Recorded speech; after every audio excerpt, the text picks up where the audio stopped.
नमस्कार दोस्तों। राधे राधे। जय सिया राम। जय श्री कृष्णा। राम राम साहब। कैसे हैं आप सब? उम्मीद है स्वस्थ होंगे, मस्त होंगे। दोस्तों, आप देख रहे हैं एग्जाम पार आपकी बार यूट्यूब चैनल। मैं हूं विनोद फौजदार, आपका स्वागत करता हूं इस चैनल पर। दोस्तों, हम पढ़ रहे हैं राजस्थान का इतिहास, और राजस्थान के इतिहास के अंतर्गत हमारा प्रजामंडल नाम का टॉपिक चल रहा है। कल हमने इस पर प्रजामंडल के टॉपिक पर एक पार्ट डिस्कस किया था। उससे पहले संस्थाओं के बारे में डिस्कस किया था। आज हम प्रजामंडल का पार्ट सेकंड डिस्कस कर रहे हैं, और आज हमारा प्रजामंडल कंप्लीट हो जाएगा। इसके बाद हम क्रांतिकारियों के बारे में पढ़ेंगे। राजस्थान के प्रमुख क्रांतिकारी, महिला क्रांतिकारियों के बारे में पढ़ेंगे। और उसके बाद जो है विभिन्न राज्यों और विभिन्न रियासतों के वंशों के बारे में पढ़ेंगे, वंशावलियां पढ़ेंगे, और उनके राज्यों के बारे में पढ़ेंगे। दोस्तों, अगर अभी तक आपने हमारा चैनल सब्सक्राइब नहीं किया है तो आप हमारे चैनल को सब्सक्राइब कर लें। वीडियो के नीचे दिए हुए लाल बटन पर क्लिक करके बगल में दिए हुए घंटी वाले आइकन को भी दबा दें। और अगर वीडियोज अच्छा लगे तो वीडियोज को लाइक भी करें। आइए शुरू करते हैं हमारा प्रजामंडल, राजस्थान में प्रजामंडल आंदोलन का पार्ट सेकंड। आज हम बात करते हैं शाहपुरा प्रजामंडल की। शाहपुरा प्रजामंडल शाहपुरा रियासत के अंदर था, और शाहपुरा रियासत भीलवाड़ा के अंदर पड़ती है। ये जो है शाहपुरा रियासत जो है मुगल बादशाह शाहजहां के काल में बनी थी। मुगल बादशाह शाहजहां के काल में गठित हुई थी, और राजस्थान की सबसे छोटी रियासत है ये। राजस्थान की सबसे छोटी रियासत है ये। यहाँ पर शाहपुरा प्रजामंडल का जो गठन होता है वो 18 अप्रैल 1938 को गठन होता है, और अभय सिंह डांगी की अध्यक्षता में इसका गठन होता है। रमेश चंद ओझा तथा लादूराम व्यास इसके सदस्य थे।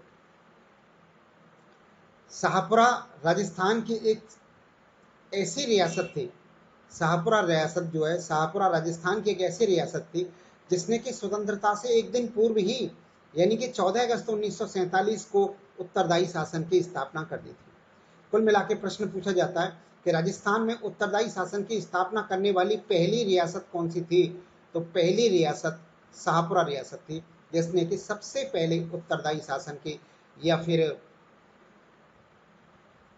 जनता की सरकार की घोषणा कर दी थी, जनता की सरकार की स्थापना कर दी थी। और एक लोकप्रिय सरकार की स्थापना सबसे पहले करने वाली सरकार जो है, जो रियासत जो है, वो शाहपुरा रियासत थी।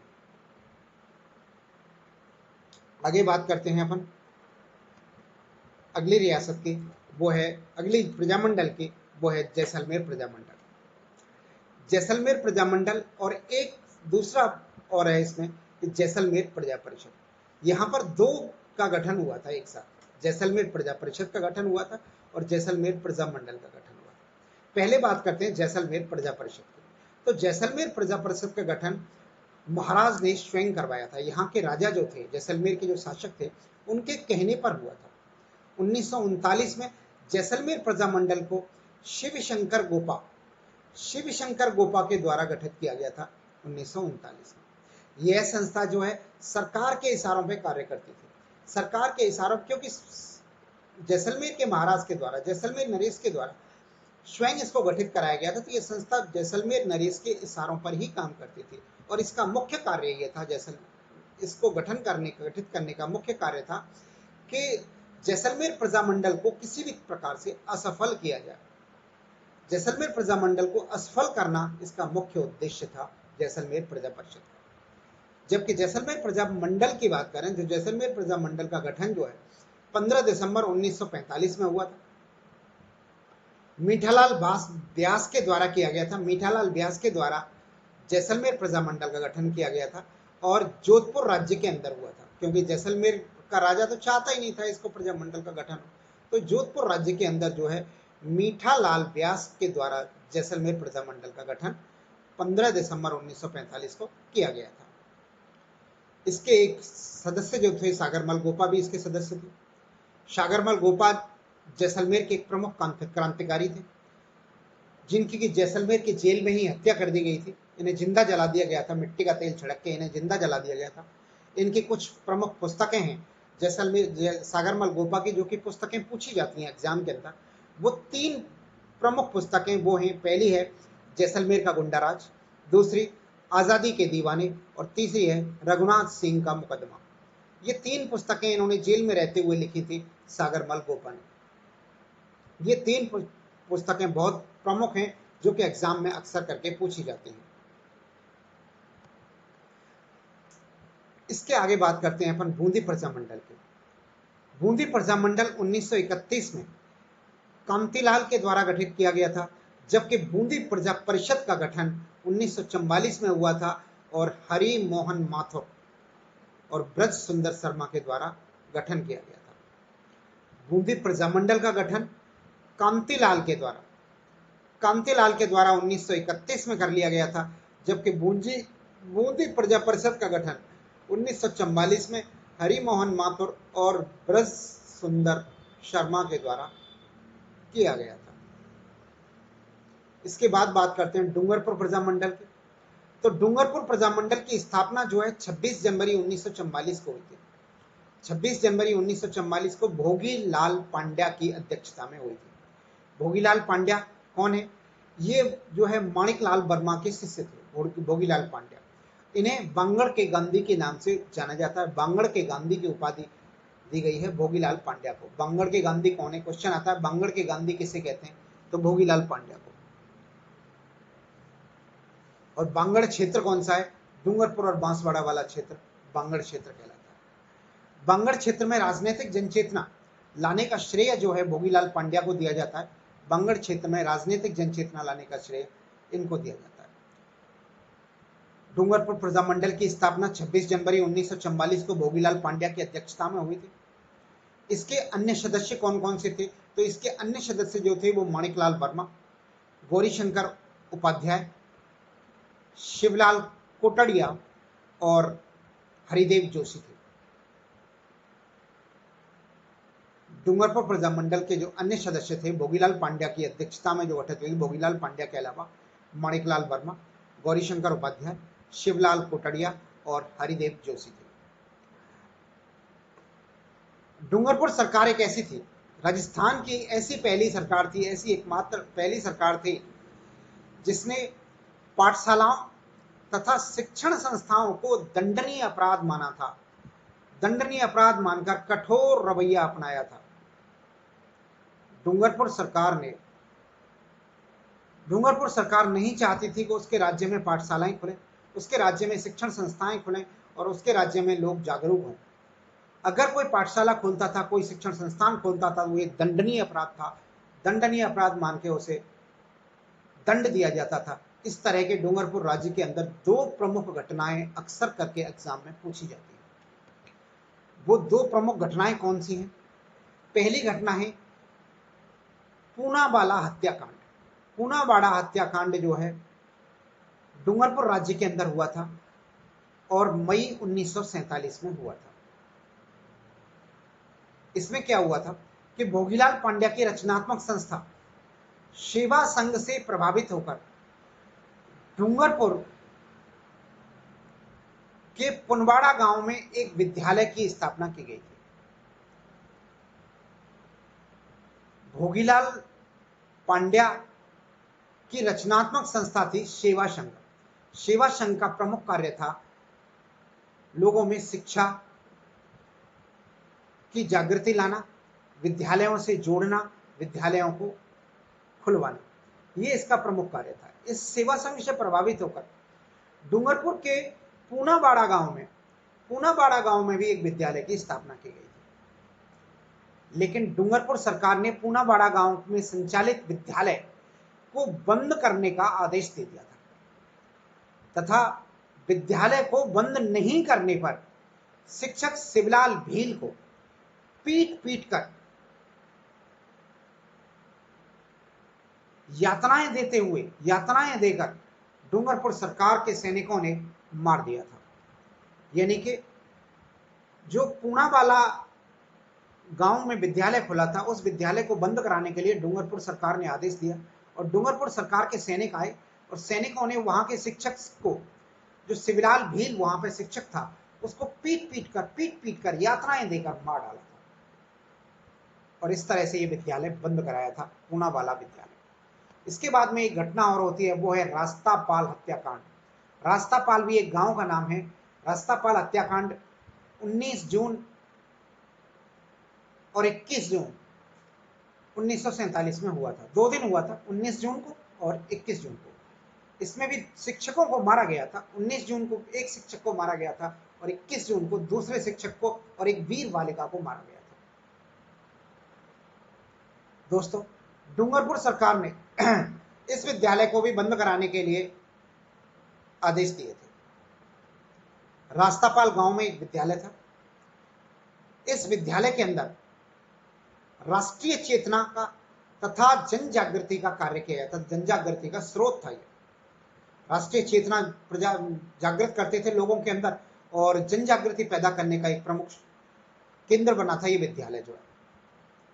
यहां पर क्या हुआ था, और ये विद्यालय जो है ये भी सेवा संघ से प्रेरित होकर, सेवा संघ जो कि भोगीलाल पांड्या के द्वारा खोला गया था, उससे प्रेरित होकर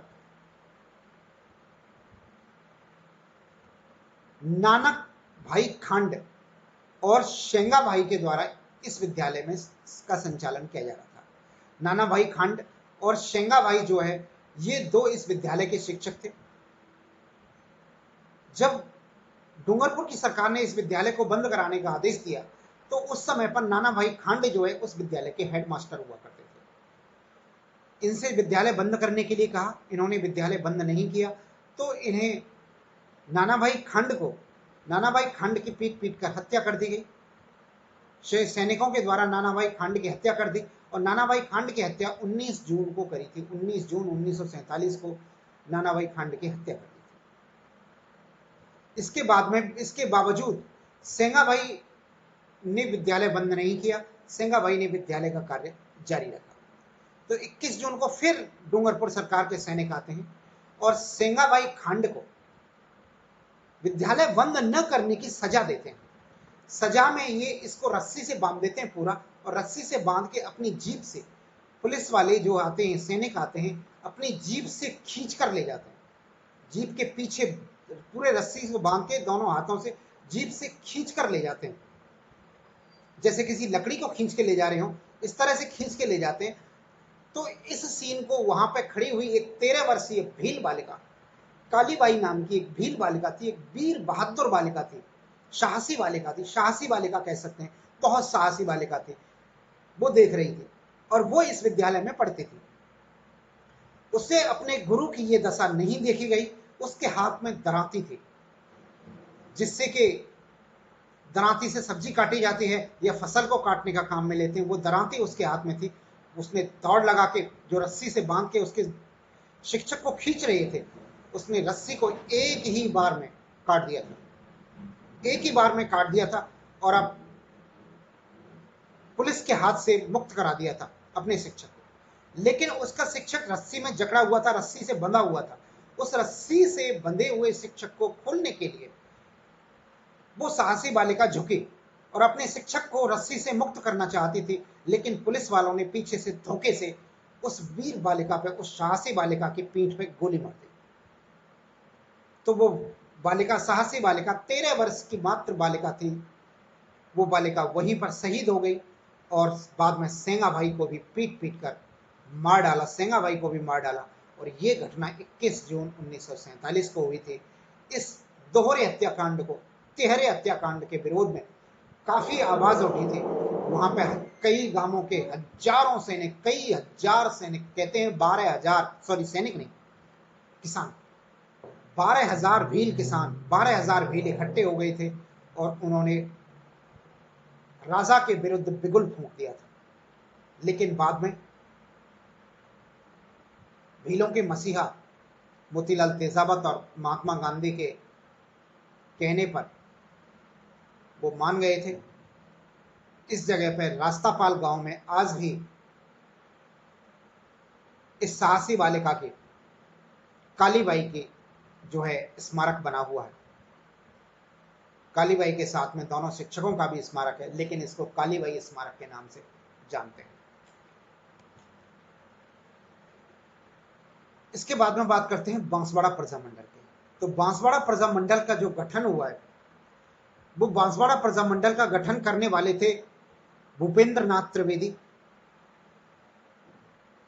धूलजी भाई भावसर और मणिशंकर नागर। यानी कि बांसवाड़ा प्रजामंडल का जो गठन भूपेंद्र नाथ त्रिवेदी, धूलजी भाई भावसर और मणिशंकर नागर के द्वारा किया गया था। इसके गठन का जो उल्लेख मिलता है वो 1943 ईस्वी में इस बांसवाड़ा प्रजामंडल का गठन का उल्लेख मिलता है राजस्थान बोर्ड की 12वीं की किताब के अनुसार। 1943 में इसका उल्लेख मिलता है, लेकिन स्वतंत्रता आंदोलन नामक पुस्तक के अनुसार 1945 में इसका गठन बताया जाता है। तो माध्यमिक शिक्षा बोर्ड की किताब को हम ज्यादा सही मानते हैं, तो 1943 को ज्यादा याद रखें मेरे हिसाब से, क्योंकि माध्यमिक शिक्षा बोर्ड की किताब एक जेन्युइन किताब है जिसको कि कोई विवाद होने पर हाई कोर्ट के अंदर पेश किया जा सकता है।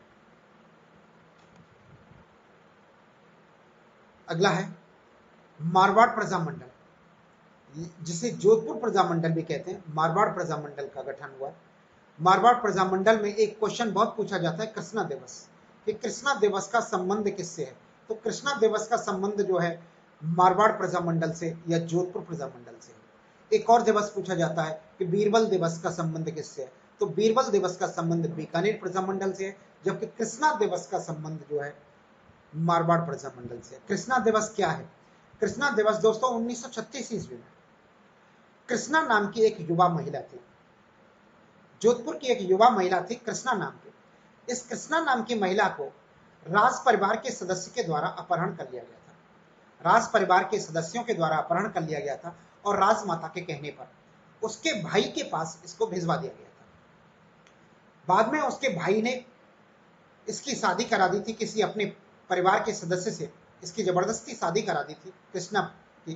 तो ये कृष्णा को किडनैपिंग का जो केस था, इस किडनैपिंग के केस को मारवाड़ प्रजामंडल के द्वारा, मारवाड़ प्रजा परिषद के द्वारा काफी उठाया गया था, काफी हल्ला मचाया गया था, रैलियां निकाली थी, आंदोलन हुआ था। और इसके बाद में एक दिन मनाया था, एक दिवस मनाया था, उसे कृष्णा दिवस के तौर पर मनाया गया था 1936 ईस्वी में ही। उसके बाद में इसके कहानी का पट्टाक्षेप हो गया था। उसके बाद में फिर कृष्णा के नाम से कोई नहीं बनाया गया, मगर एक दिवस मनाया गया था कृष्णा दिवस के नाम से। तो ये क्वेश्चन में अक्सर करके पूछा जाता है कि कृष्णा दिवस का संबंध किससे? तो कृष्णा दिवस का संबंध जो है मारवाड़ या जोधपुर प्रजामंडल से है। तो जोधपुर प्रजामंडल की बात करते हैं। सबसे पहले 1915 ईस्वी में मरुधर मित्र हितकारिणी सभा की स्थापना की थी। मरुधर मित्र हितकारिणी सभा की स्थापना की गई थी जोधपुर के अंदर 1915 ईस्वी में। यह मारवाड़ की प्रथम राजनीतिक संस्था थी जिसने की जनता में अधिकांशतः जनता की मांग करने के लिए, जनता की मांग करती थी और जनता में जन जागृति पैदा करने का कार्य करती थी। मरुधरा मित्र हितकारिणी सभा ये कुछ समय बाद में निष्क्रिय हो गई। इसके बाद में 1918 में एक और संस्था बनी, मारवाड़ हितकारिणी सभा। मारवाड़ हितकारिणी सभा की स्थापना जो है चांदमल सुरागा के द्वारा की गई थी 1918 ईस्वी में। यह भी कुछ समय के पश्चात निष्क्रिय हो गई थी। फिर 1920 में मारवाड़ सेवा संघ की स्थापना हुई, जयनारायण व्यास के द्वारा की गई मारवाड़ सेवा संघ की स्थापना। यह भी कुछ समय के पश्चात निष्क्रिय हो गए थे। और फिर 1921 में मारवाड़ हितकारिणी सभा का पुनर्गठन किया गया था। मारवाड़ हितकारिणी सभा का पुनर्गठन किया गया था 1921 में, लेकिन माध्यमिक शिक्षा बोर्ड इसे 1923 में मानता है। यानी कि माध्यमिक शिक्षा बोर्ड, राजस्थान माध्यमिक शिक्षा बोर्ड 1923 में मानता है। 1923 के अंदर जो है मारवाड़ हितकारिणी सभा की स्थापना हुई थी, ऐसा माध्यमिक शिक्षा बोर्ड की किताब में लिखा हुआ है। और ये सारी की संस्थाएं कुछ समय के पश्चात निष्क्रिय हो गई थी, ज्यादा नहीं चली थी। इसके बाद में बात करें तो जोधपुर के अंदर एक आंदोलन हुआ था, उस आंदोलन का नाम है तोल आंदोलन। ये 1921 में हुआ था तोल आंदोलन। तोल आंदोलन क्या था कि ये 100 तोल का मतलब एक शेर होता था। मारवाड़ के अंदर 100 तोल बराबर एक शेर होता था, जबकि अन्य स्थानों पर 80 तोल बराबर 1 सेर होता था। तोले की इकाई मानी गई थी, कोई इकाई थी, 100 तोल बराबर 1 सेर और अन्य स्थानों पर 80 तोल बराबर 1 सेर था। तो इसके विरुद्ध जो है, जो मारवाड़ की सरकार थी उसने आदेश दे रखा था कि 100 तोल बराबर 100 तोल बराबर 1 सेर, 100 तोल बराबर 1 सेर का इसने आदेश दे रखा था। इस बात को लेकर मारवाड़ में जो व्यापारी वर्ग था और जनता थी वो सरकार के विरुद्ध जो है आंदोलन कर रही थी। इसे तोल आंदोलन कहा जाता है। इसके विरुद्ध में, यानी तोल के विरुद्ध में जो आंदोलन किया गया था उसे तोल आंदोलन कहते हैं। बाद में सरकार ने अपना निर्णय बदलना पड़ा था और जो है जनता की जीत हुई थी, जनता की बात को माना गया था, 80 तोल का 1 सेर माना गया था बाद में। इसके बाद में मारवाड़ राज्य लोक परिषद का गठन किया गया था 1929 के अंदर। मारवाड़ लोक राज्य परिषद का गठन 1929 में जयनारायण व्यास के द्वारा किया गया था। जयनारायण व्यास ने इसका गठन किया था। यह अखिल भारतीय देशी राज्य लोक परिषद की एक इकाई के रूप में कार्य करती थी। अखिल भारतीय देशी राज्य लोक परिषद के गठन 1927 ईस्वी में किया गया था और इसका प्रमुख कार्य अपनी ब्रांच खोलना, राजस्थान के अंदर ब्रांच खोलना मुख्य कार्य था। तो इसकी ब्रांच के तौर पर एक मारवाड़ राज्य लोक परिषद का गठन किया गया था 1929 ईस्वी में जमनालाल बजाज के द्वारा। इसका उद्देश्य उत्तरदायी शासन के लिए सम्मेलन करना, जुलूस करना, सभाएं करना, शिकायत करना, ये सब इसका उद्देश्य था। यानी कि उत्तरदायी शासन के लिए प्रयास करना, जन जागृति पैदा करना, सभा करना, सम्मेलन करना, ये सब इस संस्था का प्रमुख उद्देश्य था, मारवाड़ लोक राज्य परिषद का।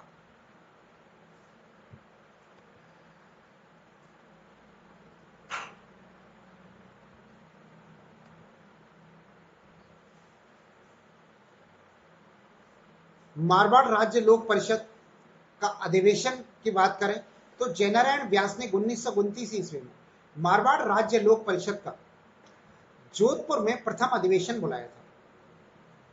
जोधपुर में ही इसका प्रथम अधिवेशन बुलाया था, लेकिन सरकार ने इस अधिवेशन पर प्रतिबंध लगा दिया था, इस अधिवेशन पर रोक लगा दी थी, यह अधिवेशन नहीं बुलाने दिया गया था। और जयनारायण व्यास को जो है मारवाड़ से निष्कासित कर दिया था। तो जयनारायण व्यास अजमेर में जाके रहने लगे थे। जब मारवाड़ क्षेत्र से निष्कासित हो गए थे तो इन्होंने अजमेर में अपना ठिकाना बना लिया था और यहाँ पर इन्होंने 2 पुस्तक लिखी थी। पुस्तकों के नाम है पोपाबाई की पोल और दूसरी है मारवाड़ की अव्यवस्था। पोपाबाई की पोल और मारवाड़ की अव्यवस्था नाम की ये 2 पुस्तक लिखी थी। इन पुस्तकों के अंदर मारवाड़ सरकार की कटु आलोचना की गई थी। अजमेर के अंदर रहते हुए जयनारायण व्यास ने तरुण राजस्थान नाम के समाचार पत्र का संपादन किया था। तरुण राजस्थान समाचार पत्र को इन्होंने लिखा था और तरुण राजस्थान समाचार पत्र में महाराजा उमेश सिंह की आलोचना की गई थी। महाराजा उमेश सिंह की काफी आलोचनाएं की गई थी। इसके बाद मारवाड़ सरकार ने मारवाड़ राज्य में तरुण राजस्थान समाचार पत्र पर रोक लगा दी थी। यानी कि मारवाड़ राज्य में आने पर तरुण राजस्थान समाचार पत्र पर रोक लगा दी थी कि मारवाड़ राज्य में नहीं बिकेगा, नहीं बटेगा। और जयनारायण व्यास को पकड़कर मारवाड़ में बंदी बना दिया गया था। इसको पहले जालौर दुर्ग में और बाद में शिवाणा के दुर्ग में बंदी बनाया गया था। जालौर दुर्ग मारवाड़ राज्य का ही हिस्सा था और शिवाणा दुर्ग जो कि बाड़मेर जिले में पड़ता है, शिवाणा का दुर्ग बाड़मेर जिले में पड़ता है, वहां पर इनको बंदी बना के रखा गया था। बाद में 1931 के अंदर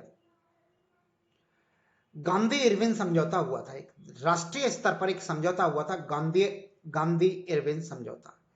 इस समझौते के अनुसार राष्ट्रीय नेताओं को जेल में से रिहा करना था।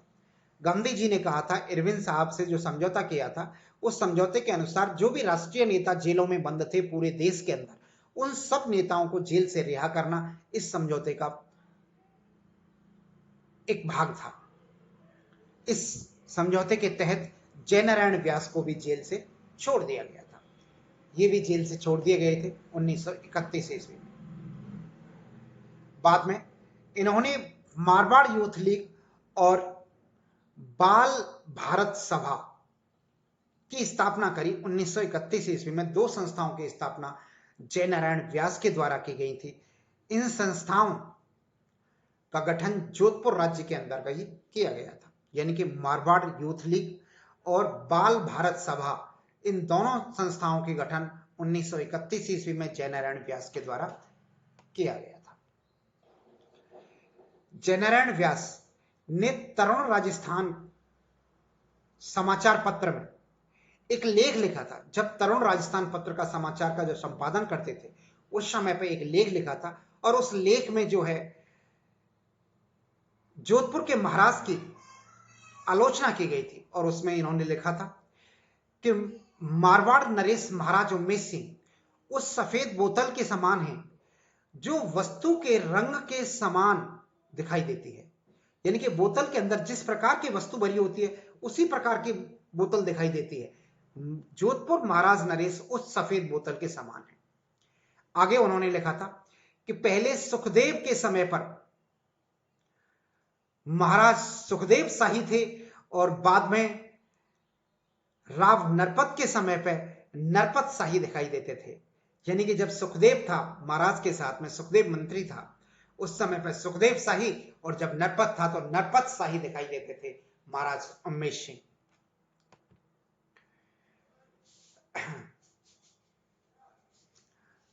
जोधपुर प्रजामंडल की स्थापना या मारवाड़ प्रजामंडल की स्थापना 1934 ईस्वी में होती है। अब मुख्य मुद्दे पर आते हैं। जोधपुर प्रजामंडल या मारवाड़ प्रजामंडल की स्थापना जो है 1934 ईस्वी में होती है।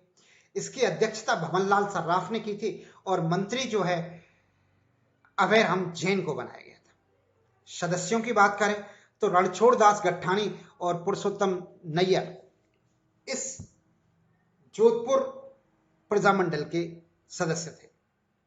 दोबारा से देख ले, जोधपुर प्रजामंडल या मारवाड़ प्रजामंडल का गठन 1934 ईस्वी में हुआ था।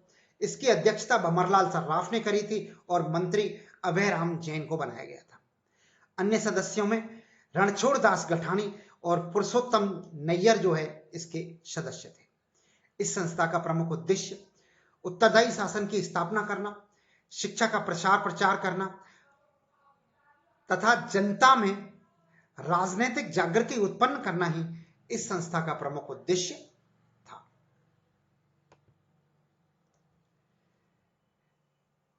इसके बाद इस संस्था के द्वारा जोधपुर प्रजामंडल के द्वारा एक दिवस मनाया गया, कृष्णा दिवस। इसके बारे में हम पहले डिस्कस कर चुके हैं कृष्णा दिवस के बारे में, कि मारवाड़ प्रजामंडल में 1936 के अंदर कृष्णा दिवस मनाया गया था, जो कि कृष्णा नाम की एक युवती के अपहरण होने पर उसके विरोध में रैलियां वगैरह की गई थी, और जो कि राज परिवार ने उसका अपहरण किया था, तो इसके विरोध में जो है एक दिन मनाया गया था जो मारवाड़ प्रजामंडल के द्वारा, जिसे कृष्णा दिवस के तौर पर कहते हैं। इसके अलावा एक और दिवस मनाया गया था जोधपुर प्रजामंडल के द्वारा, उसे जोधपुर शिक्षण दिवस के तौर पर मनाते हैं, और जोधपुर शिक्षण दिवस जो है 21 जून 1936 ईस्वी में मनाया गया था। मारवाड़ प्रजामंडल में 21 जून 1936 में जोधपुर शिक्षा दिवस मनाया गया था।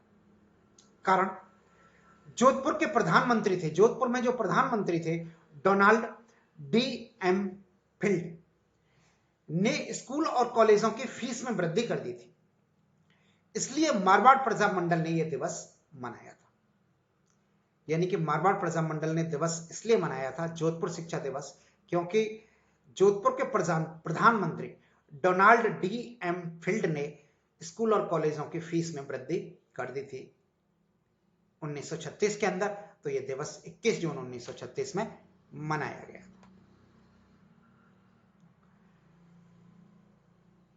इसके बाद बात करते हैं मारवाड़ लोक परिषद की। तो मारवाड़ लोक परिषद का गठन हुआ था 16 मई 1938 ईस्वी को। 16 मई 1938 ईस्वी को इसकी अध्यक्षता करी थी रणछोड़ दास गठानी ने। रणछोड़ दास गठानी के नेतृत्व में मारवाड़ लोक परिषद का गठन हुआ था 1938 में, और इसके मंत्री बने थे अभयलाल जैन। अभयलाल जैन इसके भी मंत्री थे और मारवाड़ प्रजामंडल के भी मंत्री यही थे।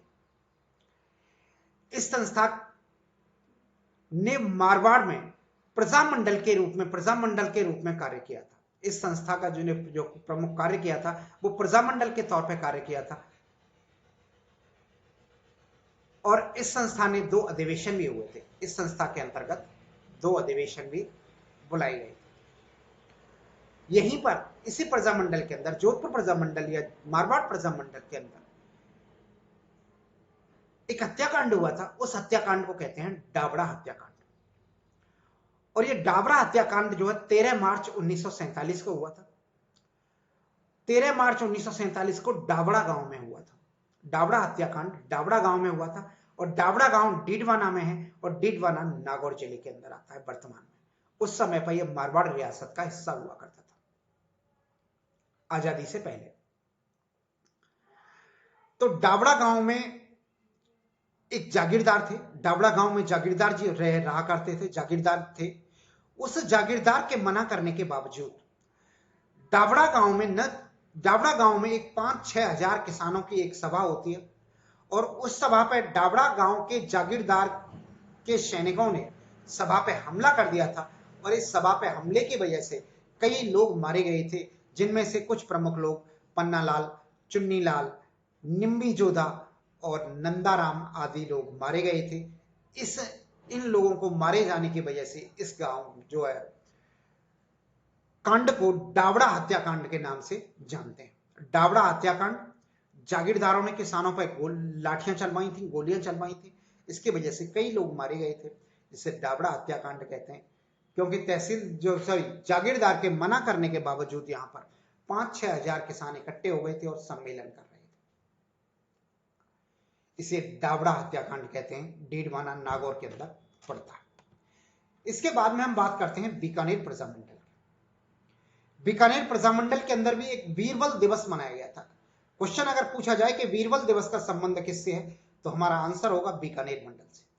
बीकानेर मंडल से वीरबल दिवस का संबंध है। वीरबल नाम के एक आदमी थे जो कि शहीद हो गए थे एक आंदोलन के दौरान, प्रजामंडल आंदोलन के दौरान शहीद हो गए थे ये वीरबल जो है। इसलिए उस दिन को जो है इन्होंने वीरबल दिवस के तौर पर मनाया था। तो एग्जाम में प्रश्न पूछा जाएगा कि वीरबल दिवस का संबंध किस प्रजामंडल से है या किस रियासत से है, तो ये बीकानेर रियासत या बीकानेर प्रजामंडल से है। बीकानेर प्रजामंडल की स्थापना की बात करें तो 4 अक्टूबर 1936 को मेघाराम वैद्य की अध्यक्षता में स्थापित हुई थी। इसमें लक्ष्मण दास स्वामी जो है मंत्री बनाए गए थे बीकानेर प्रजामंडल, और इसे 1936 ईस्वी में ही बीकानेर सरकार ने अवैध घोषित कर दिया था। यानी कि 4 अक्टूबर 1936 को मेघाराम वैद्य की अध्यक्षता में और लक्ष्मण दास स्वामी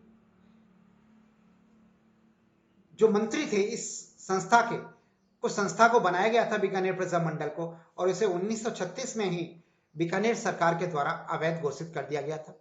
उसके बाद 1937 ईस्वी में लक्ष्मी देवी आचार्य की अध्यक्षता में इसे पुनर्गठित किया गया था। यानी कि बीकानेर प्रजामंडल का पुनर्गठन किसकी अध्यक्षता में हुआ था, तो लक्ष्मी देवी आचार्य की अध्यक्षता में बीकानेर प्रजामंडल का पुनर्गठन हुआ था 1937 ईस्वी में। बीकानेर प्रजा परिषद की भी एक स्थापना हुई थी। यहां पर बीकानेर प्रजा परिषद की स्थापना 22 जुलाई 1942 को हुई थी, और इसकी स्थापना बाबू रघुवीर दयाल की अध्यक्षता में हुई थी। बीकानेर प्रजा परिषद की स्थापना जो है बाबू रघुवीर दयाल की अध्यक्षता में हुई थी, जबकि बीकानेर प्रजामंडल की स्थापना मेघाराम वैद्य की अध्यक्षता में हुई थी, और बीकानेर प्रजामंडल का पुनर्गठन 1937 ईस्वी में लक्ष्मी देवी आचार्य की अध्यक्षता में हुआ था पुनर्गठन। दोस्तों, जिन लोगों ने अभी तक हमारा चैनल सब्सक्राइब नहीं किया है वो प्लीज हमारे चैनल को सब्सक्राइब कर लें। आज इस वीडियो में इतना ही है और ये प्रजामंडल आंदोलन, हमारा प्रजामंडल वाला टॉपिक हमारा समाप्त होता है। कल हम एक नया टॉपिक लेंगे, नए टॉपिक के साथ आपके साथ रूबरू होंगे। आपने वीडियोस देखा, इसके लिए आपको बहुत बहुत आभार। जय हिंद, जय भारत।